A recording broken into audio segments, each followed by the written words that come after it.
क्या कहना चाहेंगे, क्या क्या धाराएं लगी हैं? बहुत सारी धाराएं लगी हैं बेस्ड ऑन मल्टीपल वीडियोस।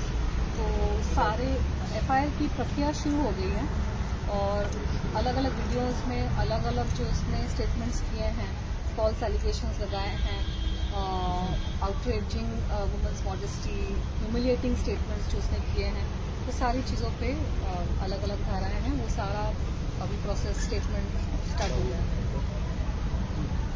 तो साथ ही मुंबई पुलिस क्या एक्शन लेने वाली है राखी सावंत के खिलाफ? They will take action, I am very confident, क्योंकि मैंने एक बैकग्राउंड भी दिया है कि ये मुद्दा कब से शुरू हुआ था। 2008 से शुरू हुआ था, जब राखी को मुझसे दिक्कत होनी शुरू हो गई थी, जब हॉर्न की प्लीज में राखी को रिप्लेस करके मुझे लिया गया था और फिर मेरे साथ कंट्रोवर्सी करके प्रोड्यूसर्स ने वापस राखी को लिया। तो उसमें प्रोड्यूसर्स की एक चाल थी कि मेरे नाम पे पब्लिसिटी करके, शायद उनकी पहले से प्लानिंग थी कि राखी को ही लेंगे, लेकिन उन्होंने पहले राखी को रिप्लेस किया मेरे से, उसके बाद मेरे साथ कंट्रोवर्सी करके वापस राखी को गाने में लिया और मेरे सारे चेक्स उन्होंने बाउंस कर दिया।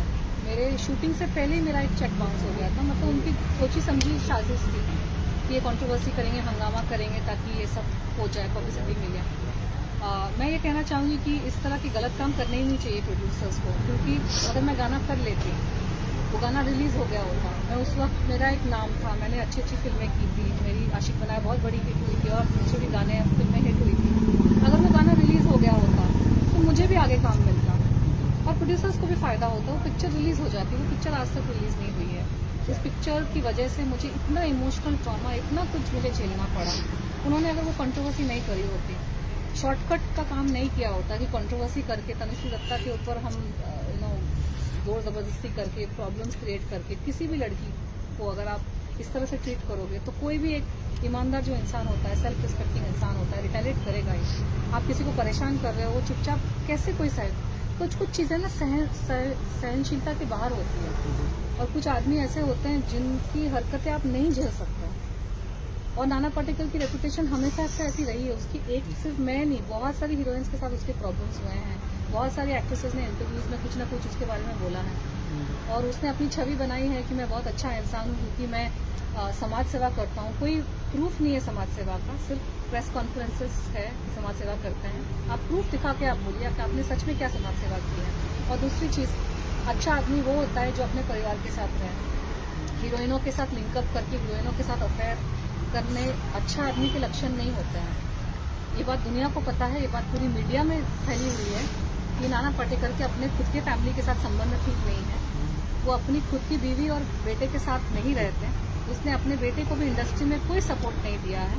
अच्छा आदमी के लक्षण वो होते हैं जो अपनी बीवी के साथ, एक ही बीवी के साथ जिससे उसने शादी की है, वो शादी निभाए। बीवी बेवा की जैसे रह रही है और हीरोइनों के साथ अफेयर्स की खबरें हर जगह, आर्टिकल आप निकालोगे ऑनलाइन तो ये हीरोइन वो अच्छे आदमी के लक्षण नहीं है। तो जो पब्लिक में उसने अपनी इमेज बनाई है कि मैं अच्छा आदमी हूँ और ये तनुश्री दत्ता मेरे पे एलिगेशन लगा रही है, वो सरासर झूठ है। अच्छा आदमी अपने परिवार के साथ रहता है, अपने बेटे बेटियों के लिए वो जान तक देने को राजी रहता है। इंडस्ट्री के जो हीरो है, प्रोड्यूसर है, वो अपने बेटों के लिए बेटियों के लिए क्या कुछ नहीं करता है और इसने अपने बेटे के लिए क्या किया है। अच्छा आदमी की डेफिनेशन वो होती है। तो इसके आसपास इसका तो नाना पाटेकर का भाई मन्या सुर्वे था, सबको पता है, मुंबई का बहुत ही खतरनाक गैंगस्टर मन्या सुर्वे। ये बात मुझे रिसेंटली पता चली। 2-2.5 साल से मेरे ऊपर अजीब अजीब चीज़ें हो रही थी। असैसिनेशन अटेम्प्ट हुआ, मेरी गाड़ी के ब्रेक फेल किए गए, एक्सीडेंट हुआ, मेरे खाने में क्या मिला के पता नहीं क्या करने की कोशिश हो रही थी। मुझे समझ ही नहीं आ रहा था मेरे साथ हो क्या रहा है 2018 के बाद, खासकर जब मैंने वो प्रेस कॉन्फ्रेंस में सवाल पूछे नाम फाउंडेशन के ऊपर, ये फाउंडेशन करती क्या है। इसके नाम पे तो डंका बजता है ना, नाना पाटेकर समाज सेवा करते। कौन सी समाज सेवा की है? गाँव को अडॉप्ट किया, गाँव में जाके देखिए अडॉप्शन में क्या हुआ है। मैं सवाल को संविधान ने दिया है हर किसी को हक। जिस संस्था को टैक्स फ्री स्टेटस का औहदा मिला है कि एनजीओ वगैरह पे टैक्स नहीं लगता, उनके स्क्रूटनी भी नहीं होती, एनजीओ पे इंक्वायरी नहीं होती कि आपके पैसे कहाँ से आ रहे हैं, कितना आप खर्च कर रहे हो। तो एक संविधान ने एक सिटीजन को तो हक दिया है सवाल पूछने का कि आप इतने पैसे आप ले रहे हो तो कहाँ खर्च हो रहे हैं, आप प्रूफ दिखाइए। किसी गांव में ऑफिस खोल के रखा है नाम फाउंडेशन का, मुंबई में भी होता तो कोई जाके ऑफिस में पूछ सकता है कि आप अपना काम दिखाइए। मैंने सवाल पूछा, उसके बाद मेरे ऊपर ये सारी घटनाएं घटनी शुरू हो गई। तो अच्छा आदमी वो नहीं होता जो डंके की चोट पर सीना ठोक के बोले कि अरे मन्या सुर्वे तो मेरा भाई था। नाना पाटेकर की यूट्यूब में वीडियोस है जिसमें उसने एक गैंगस्टर के साथ अपने खुद के रिलेशंस एक्सेप्ट किए हैं। तो ये अच्छे आदमी होने के लक्षण है। अच्छे आदमी होने के लक्षण क्या ये है कि आप अपनी बीवी को छोड़कर हीरोइनों के साथ आपके अफेयर और लिंकअप की खबरें आती हैं। अच्छा आदमी होने के क्या ये लक्षण है कि आप अपने बेटे को आप इंडस्ट्री में खड़ा नहीं कर पाए हैं, आपके पास इतना पैसा है, इतना पॉलिटिशियंस के साथ उठना बैठना है आपका, आप खुद ही बोल रहे हैं कि आपका इतना बड़ा नाम है, हालांकि पिक्चर पिट जाती है आपकी सारी। और नो की प्लीज पिक्चर डब्बे में बंद थी 2.5 साल तक, उसी की वजह से मुझे हायर किया गया था। रिसेंटली वैक्सीन वार आई, ऐसी बुरी तरह से रिसेंटली पिटी है।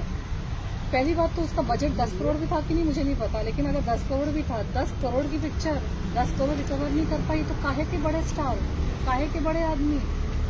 आप इतना हवा दिखा रहे हो ये दिखाने के लिए कि तनुश्री दत्ता बहुत छोटी है। मैं ठीक है, मैं छोटी हूँ लेकिन मैं ईमानदार हूँ।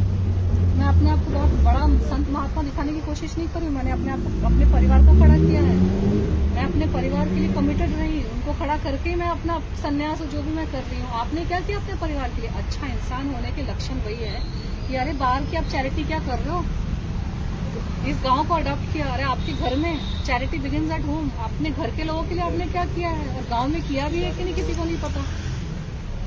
ये किया वो किया, किसने ढूंढो जाके सच में किया है कि नहीं। और सवाल पूछने पर मेरे पर ये सारे अत्याचार शुरू हो गए, एक्सीडेंट हो गया, क्या कुछ नहीं।